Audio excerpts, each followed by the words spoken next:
দেখুন, বিজেপির তরফ থেকে কেউ কেউ একটা প্রশ্ন তুলছেন যে এই যে ব্রিগেডে গীতা পাঠের অনুষ্ঠান হয়েছে, কেন মুখ্যমন্ত্রী মমতা বন্দ্যোপাধ্যায় এলেন না? তার মানেই হচ্ছে তিনি হিন্দু নন বা হিন্দুদের সঙ্গে তার দূরত্ব আছে। আমি একদম প্রথমে এর উত্তর দিয়ে পাল্টাটা দিয়ে তারপর একটু বিশ্লেষণে ঢুকবো। যে বিজেপির এইসব কিছু লোকজন বলছেন কেন গীতা পাঠে মুখ্যমন্ত্রী এলেন না, তারা আগে উত্তর দিন কেন দীঘার জগন্নাথ ধাম উদ্বোধনে, প্রভু জগন্নাথ দেবের মন্দির উদ্বোধনে আমন্ত্রণ থাকা সত্ত্বেও এবং বিজেপির নেতা দিলীপ ঘোষ যাওয়া সত্ত্বেও শুভেন্দু অধিকারী আসেননি, বিরোধী দলনেতা আসেননি? তার মানে কি তিনি হিন্দু ধর্মের বিরুদ্ধে? তো আপনারা যখন কথা বলবেন ভেবে চিন্তে কথা বলবেন। তো এখানে খুব স্পষ্ট কথা, আমরা গীতার বিরুদ্ধে নই, প্রশ্নই ওঠে না। গীতা আমাদের পরম পূজনীয় শ্রদ্ধেয়। আমরা জন্মসূত্রে হিন্দু, কিন্তু আমরা বাকি সমস্ত ধর্মকে শ্রদ্ধা করি, সম্মান করি। গীতা পবিত্র, কুরআন পবিত্র, বাইবেল পবিত্র, ত্রিপিটক পবিত্র, গ্রন্থ সাহেব পবিত্র। ফলে আমরা সব ধর্ম এবং ধর্মগ্রন্থকে শ্রদ্ধা সম্মান করি। কিন্তু বিজেপি এই গীতাকে তারা কিন্তু ধর্ম হিসেবে দেখছে না। গীতা পাঠ এটা রাজনৈতিক কর্মসূচিতে, এবং কাদের রাজনৈতিক কর্মসূচি? বিজেপির রাজনীতির কর্মসূচি। তো আমরা তো এমনিতে গীতা পুজো করি। মমতা বন্দ্যোপাধ্যায় জন্মসূত্রে ব্রাহ্মণ কন্যা, পুজো আর্চা উপবাস সব করেন, কিন্তু তিনি মনে প্রাণে ধর্ম নিরপেক্ষ। অন্য দলকেও তিনি শ্রদ্ধা করেন, অন্য ধর্মকেও তিনি শ্রদ্ধা করেন, সম্মান দেন। ফলে অন্য ধর্ম, অন্য ধর্মগ্রন্থ, অন্য ধর্মের যারা এখানে যারা রয়েছেন সকলকেই মমতা বন্দ্যোপাধ্যায় শ্রদ্ধা করেন, সম্মান করেন, ভালোবাসেন।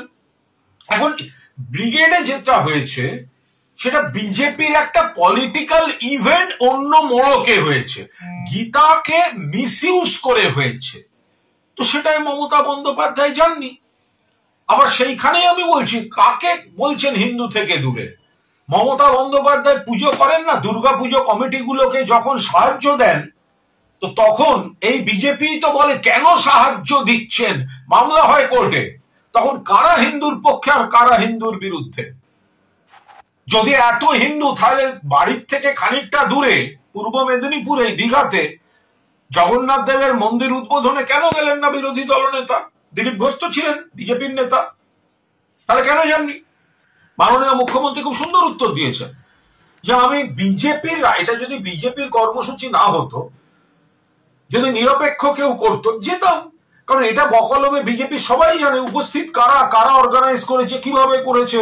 আমি আলাদা দল করি, তৃণমূল কংগ্রেস, আমার আলাদা আইডিওলজি, আমি কেন যাবো ওদের ওখানে? আমি তো গীতা পাঠ এমনিই করি। তো সুতরাং আমি ওখানে বিজেপি সার্টিফিকেট লাগবে নাকি মমতা ব্যানার্জির?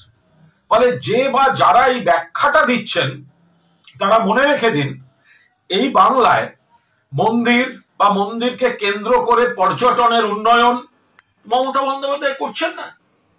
সংখ্যালঘুদের জন্য তাদের যে ফুরফুরা শরীফের উন্নয়ন বা অন্যান্য যা যা করার, এপাশে ওই আমাদের বেশ কিছু খ্রিস্ট ধর্মের যারা রয়েছেন তাদের, এগুলো সব ক্ষেত্রেই মমতা বন্দ্যোপাধ্যায়। কিন্তু এবারের খেলাটা হচ্ছে অন্য। এবারের খেলাটা হচ্ছে অন্ন, বস্ত্র, বাসস্থান, শিক্ষা, স্বাস্থ্য, এর থেকে নজর ঘোরাতে দুটো বিষয়। এক, মমতা বন্দ্যোপাধ্যায় সরকার ঢালাও উন্নয়ন করছে। দুই, কেন্দ্রীয় সরকার বাংলাকে বৈষম্য করেছে, অপমান করেছে, মানুষ ক্ষিপ্ত। এর থেকে নজর ঘোরাতে এক পক্ষকে দিয়ে উগ্র হিন্দুত্ব, আর একটা পুতুল নাচিয়ে সুতো টেনে উল্টো দিকে অন্য একটি ধর্মকে দিয়ে সেখান থেকে, আপনি ভাবতে পারেন হুমায়ুন কবির, তার পূর্ণ অধিকার আছে, তিনি কোনো মসজিদ তৈরি করতে পারেন। এই বাংলায় কোনো ব্যক্তি বা ব্যক্তিবর্গ তিনি মসজিদ তৈরি করতে পারেন, মন্দির তৈরি করতে পারেন, গির্জা তৈরি করতে পারেন, সব করতে পারেন। বাবরি মসজিদ নামটি 2019 সালে এই হুমায়ুন কবির এই বিজেপির প্রার্থী ছিলেন মুর্শিদাবাদ লোকসভা কেন্দ্রে। কোন বিজেপি? যারা বাবরি মসজিদ ভেঙে দিয়েছে। তাহলে আপনি বিজেপির প্রার্থী হলেন কি করে? আর যদি আপনি বিজেপির প্রার্থী হলেন তাহলে তখন বাবরি মসজিদের প্রতি আপনার এই শ্রদ্ধা সম্মান কোথায় ছিল? সেটা আজকে আসছে কেন? হুমায়ুন কবিরের এভরি রাইট আছে কোন মসজিদ তৈরি করার, কিন্তু তিনি যখনই বাবরি নাম দিচ্ছেন, দিতেই পারেন, ঐতিহাসিক বাবরি মসজিদ তাকে ধ্বংস করেছিল বিজেপি, আর সেই বিজেপিতে ক্যান্ডিডেট হয়েছিলেন এই হুমায়ুন কবির।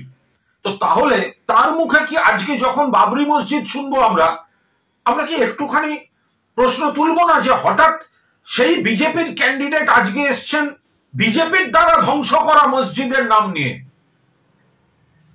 এটা খেয়াল রাখতে হবে। বাংলা সরকার মাননীয় মুখ্যমন্ত্রীর নেতৃত্বে সকলকে সমান উন্নয়ন, সব পরিবার, সব এলাকা, সব ব্যক্তি পাশে রয়েছেন। এর থেকে নজর ঘোরাতে এই হিন্দু বনাম মুসলমান এই ধরনের একটা ধর্মে ধর্মে টক্করের পরিবেশ তৈরি করা হচ্ছে। দয়া করে হতে দেবেন না। যে বা যারা এই বিজেপির লোকজন বড় বড় কথা বলছে, মুখ্যমন্ত্রী কেন গীতা পাঠে আসেননি, ওদের জিজ্ঞাসা করুন শুভেন্দু অধিকারী কেন জগন্নাথ দেবের মন্দির উদ্বোধনে আসেনি, তার বাড়ির কাছে, তার জেলায়। সেখানে তো দিলীপ ঘোষ এসেছিলেন, তাহলে শুভেন্দু অধিকারী যাননি কেন? সকলে সতর্ক থাকুন, উন্নয়নে থাকুন। ধর্ম আপনার আমার নিজের কাছে, সবাই সবার ধর্ম পালন করুন, সবাই সব ধর্মগ্রন্থ পড়ুন, সবাই সব উপাসনা স্থলে যান, কিন্তু আমাদের অন্ন, বস্ত্র, বাসস্থান, রুটি, কাপড়া, মাকান, এই লড়াইতে মমতা বন্দ্যোপাধ্যায় নেতৃত্ব দিচ্ছেন। এইটার থেকে নজর ঘুরিয়ে ধর্মে ধর্মে টক্করের খেলায় যাচ্ছে বিজেপি। কোন অবস্থায় তাদের এই চক্রান্ত সফল হতে দেবেন না। মুখ আর মুখোশ চিনতে হবে, জানতে হবে, জনগণ থেকে বিচ্ছিন্ন করতে হবে। একটু ভেবে দেখবেন। নমস্কার।